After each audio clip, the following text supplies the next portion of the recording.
मड़वा और गौड़वन का जब नाम आता है तो पसमानदगी के अलावा जो है वो हमारे जहन में कुछ नहीं आता है। पिछले कई महीनों से जो है ये एरिया जो है वो कट ऑफ है और कभी रास्ता खुलता है तो कभी बंद होता है। लेकिन आज की डेट में भी जो है वो गौड़वन का रास्ता जो है वो बंद है और कल कुछ लोग वहाँ से जो है वो अपनी जान को एक खेल कर जो है वो अनंतनाग पहुंचे हैं और इनमें एक शख्स है जो इब्राहिम रैना के नाम से जो है वो जाना जाता है और ये प्रेसिडेंट है राफ्टिंग एसोसिएशन ऑफ कश्मीर का। इसके अलावा ये एग्जीक्यूटिव मेंबर है travel agents association of Kashmir का और ये प्रेसिडेंट है adventure tour operator association of Kashmir जो सोच चैप्टर है उसका। और ये एक लीडिंग एडवेंचर टूर ऑपरेटर है जो कश्मीर के डिफरेंट एरियाज को जो है वो एक्सप्लोर करता है टूरिस्ट के लिए। ये गौड़वन गए थे एक्सप्लोर करने के लिए ताकि गौड़वन का जो टूरिज्म है उसको कहीं ना कहीं जो है वो कश्मीर के साथ आप लिंक करके जो है उसको देखा जाए और जो टूरिस्ट कश्मीर में आए वो गौड़वन की तरफ भी जाए। और इन टूर ऑपरेटर्स की से जो है वो उसमें सबसे बड़ी मदद मिलती है क्योंकि टूर ऑपरेटर्स ही जो है वो प्लान करते हैं कि किस तरह से जो है वो किस टूरिज्म डेस्टिनेशन पर जो है वो टूरिस्ट जाए। बदकिस्मती की बात है ये 9-10 दिन वहाँ फंसे रहे और इनको किसी ने मदद नहीं की। और मैं बता दूं कि जो दफ्तर है मड़वा और गौड़वन की, और मैं आज गौड़वन की बात करूंगा और जो मर्गन टाप सड़क है उसकी बात करूंगा, उसके हम आपको विजुअल्स भी दिखाएंगे और जो इब्राहिम रैना साहब है उन्होंने क्या कहा है वो भी हम आपको आखिर में सुनाएंगे। जो दफ्तर मड़वा के हैं वो जो है वो यहाँ पर बैठे हैं, मशीनें वहाँ सरकार ने पैसे खर्च करके वो वहाँ बैठी है, कोई काम करने के लिए राजी नहीं है क्योंकि जो अफसर है वो यहाँ पर किश्तवाड़ के बाजारों की रौनक बनी हुई है और दफ्तरों की रौनक बनी है। वो दफ्तर मड़वा और गौड़वन के नाम पे खुले हैं, वो किश्तवाड़ से जो है वो डिस्ट्रिक्ट हेडक्वार्टर से जो है वो ऑपरेट हो रहे हैं। इसी सिलसिले में जो ये हम आपको विजुअल्स भी दिखा रहे हैं कि मर्गन टाप पर किस तरह से बर्फबारी से जो है वो ये लोग जो है वो वहाँ पर उस मर्गन टाप को क्रॉस करके जो है नाड़ी बलन से लेकर फिर मर्गन टाप जो कि जिसको वैली ऑफ डेथ कहा जाता है उसको क्रॉस करके जो है ये अनंतनाग पहुंचे। जो इब्राहिम रैना साहब है वो पहलगाम के रहने वाले हैं और पहलगाम किसी तारुफ का मोहताज नहीं है कि किस तरह से जो पहलगाम का इलाका है वो टूरिज्म के लिए जो है वो जाना जाता है। और गुलमर्ग अब जिस तरह से मड़वा और गौड़वन भी जो है वो कई सालों से अब हमारी कोशिशें हैं कि ये जो है वो टूरिज्म मैप पर आए। जिस तरह से मैं बता दूं कि मैंने भी आज एक वीडियो भी जो है वो अपलोड किया था कि किस तरह से एक खूबसूरत इलाका है। और अगर हम बात करें कि गौड़वन जो है वो स्विट्जरलैंड से कम नहीं है। जो लोग पूछते हैं कि मुझे एक शख्स कमेंट कर रहा था तो आप कहीं स्विट्जरलैंड तो गए हो कि नहीं गए हो, मैं बता दूं कि काफ़ी चीज़ें जो है वो देखी जाती है, पढ़ी जाती है और आपके पास आज दुनिया का कोई कोना जो है वो दूर नहीं है। अगर हमारे ही लोग इस तरह के कमेंट करने लगे तो शायद मैं बता दूं कि ये जो है उसको हैट्रेड कहा जाता है।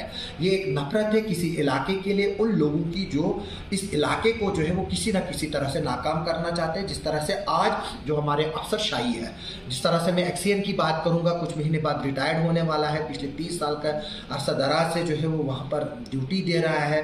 अब सनो क्लियरेंस के नाम से बिलें निकलेंगी इंशाल्लाह। जैसे ही ये ऑफिसर रिटायर्ड होगा उसके बाद जो है वो कार्रवाइयाँ शुरू हो जाएंगी और जो वहाँ पर जो मनापली बनी हुई है उस एरिया में उसको भी जो है वो देखा जाएगा। क्योंकि ये चीज़ें जो लोग मड़वा और गौड़वन के साथ इस्तेसाल कर रहे हैं उनसे जो है वो बराबर का हिसाब लिया जाएगा। बेशक मैं बता दूं वहाँ पर करप्शन का एक डैन है। चाहे आप किसी भी डिपार्टमेंट की बात उठा कर लीजिए, मुलाजिम ड्यूटी पे नहीं जा रहे हैं, काम नहीं हो रहे हैं सही तरीके से, जो पैसा यहाँ से डेवलपमेंट का जा रहा है वो ऑन ग्राउंड नहीं पहुँच रहा है।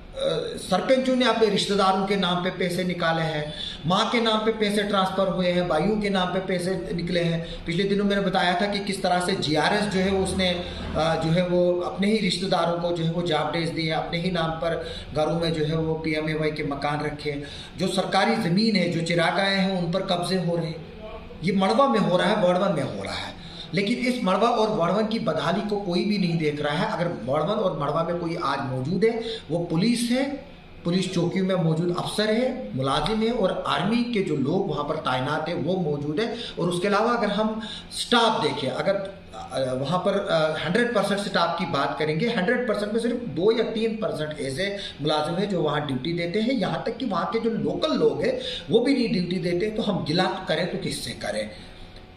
मुझे उम्मीद है कि इस पर रिबटल नहीं आएगा एडमिनिस्ट्रेशन का और वो इस चीज़ को जो है वो सीरियसली देखेगी। जो हमने विजुअल्स दिखाया और जो इब्राहिम रैना साहब की आप बीती हमने आपको सुनाई, उसको जो है वो देखा जाएगा और सीरियसली लिया जाएगा। और जो वहाँ पर मशीनें करोड़ों की खरीद कर जो है लागत की खरीद कर वहाँ पर रखी गई सिर्फ इसलिए लोगों की सहूलियात के लिए कि रास्ता जो है वो खोला जाए, क्योंकि मड़वा और गौड़वन जो है वो एक ऐसा इलाका है जहाँ पर सिर्फ मरगन टाप से जो है वो रास्ता है जहाँ से सामान और बाकी जो ज़रूरियात की चीज़ें हैं वो ली जा सकती है, क्योंकि जो दक्षिण वाला रास्ता है वो जो काफ़ी दुश्वार है। अभी उस पर भी काम चल रहा है, लेकिन वो रास्ता भी जो है वो कई वजहों से जो है वो सबोटाज हो रहा है। लेकिन अब उम्मीद है कि जो हमारे डिप्टी कमिश्नर साहब है उस पर जो है वो 15 दिन 20 दिन के बाद जो है वो उसकी प्रोग्रेस चेक कर रहे हैं और उम्मीद है कि शायद इस साल तक जो है वो काफ़ी कुछ जो है वो उस रास्ते पर जो है वो टारगेट कुछ ना कुछ जो है वो अचीव किया जाएगा। और बाकी बाद में 4 या 5 किलोमीटर का रहेगा वो दूसरी बात है, लेकिन कोशिशें जारी है कि जो मड़वा का रास्ता है उसको जो है वो थ्रू किया जाए। अब इस वीडियो के जरिए मेरी एडमिनिस्ट्रेशन से और गवर्नमेंट से रिक्वेस्ट है कि वो इस मसले को देखे और ये देखे कि कितने फंड्स जो है वो सनो क्लियरेंस के नाम पर निकलेंगी, उन फंड्स को जो है वो ब्लॉक किया जाए और वो पैसा जो है वो ना दिया जाए, क्योंकि वहाँ सनो क्लियरेंस ही नहीं हुई है। और अगर हुई है, थोड़ी बहुत हुई है, बिलें जो है वो जेन्युइन निकाली जाए, ना कि फ्रॉड बिलें निकाली जाए। आप सबका सुनने के लिए और देखने के लिए बहुत बहुत शुक्रिया।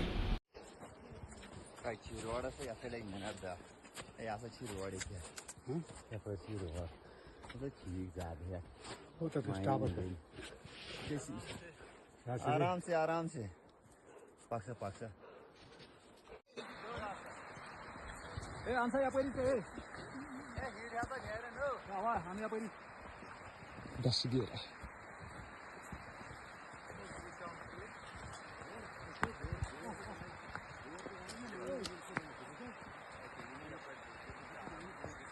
जमीदा था कुछ ऐसी से ढका आता है कौन सा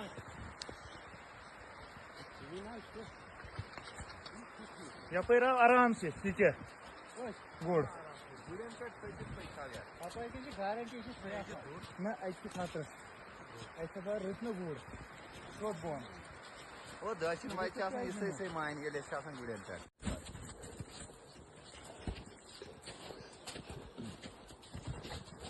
ये मूल जोर सवाई रेस पकना है क्या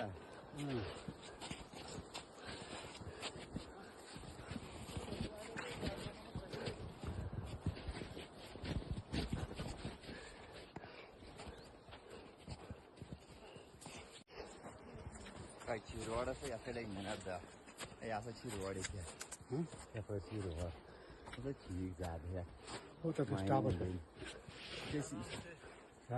है आराम से पाक्सा पाक्सा। जी आप अपना नाम बताएं और आप ये बताएं कि आपको कितने दिन हो गए यहाँ पे। सर यहाँ पे हमें 8 दिन हो गए।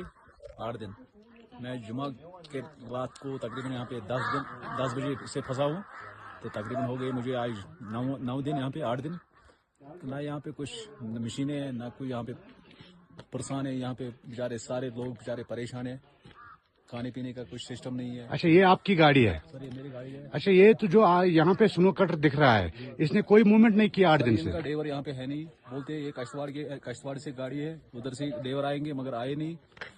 उनकी वेट में हम कर रहे थे, यहाँ पे बैठे थे 8 दिन से मगर यहाँ पे कोई आया नहीं। हम बहुत परेशानी है। हमारे भाई है बेचारे नीचे गाड़ी उन्होंने गाड़ी वहाँ पे रखी है और गाड़ी वहाँ से रखे उन्होंने, तो फिर बेचारे पैदल गए घर। सारे लोग बेचारे परेशान है। तो ये जो आप 2 मशीनें देख रहे हैं यहाँ पे, मैं अभी यहाँ पे नरबलन इस जगह का नाम है, ये मरगन टाप से आगे वर्धमान की साइड कोई 8 किलोमीटर है। आप देख सकते हैं कि पूरा रोड बंद है। 8 दिन हो गए हैं, मशीनें खड़ी है, कोई रोड का काम नहीं हुआ है अभी तक। ये एक स्नो कटर जो लेटेस्ट स्नो कटर बुलाया गया है इस रोड के लिए एडमिनिस्ट्रेशन की तरफ से, आप ये देख लीजिए कि वो स्नो कटर भी अपनी जगह पे बैठा हुआ है और 8 दिन से कोई मूवमेंट नहीं है और पूरा रोड बंद है।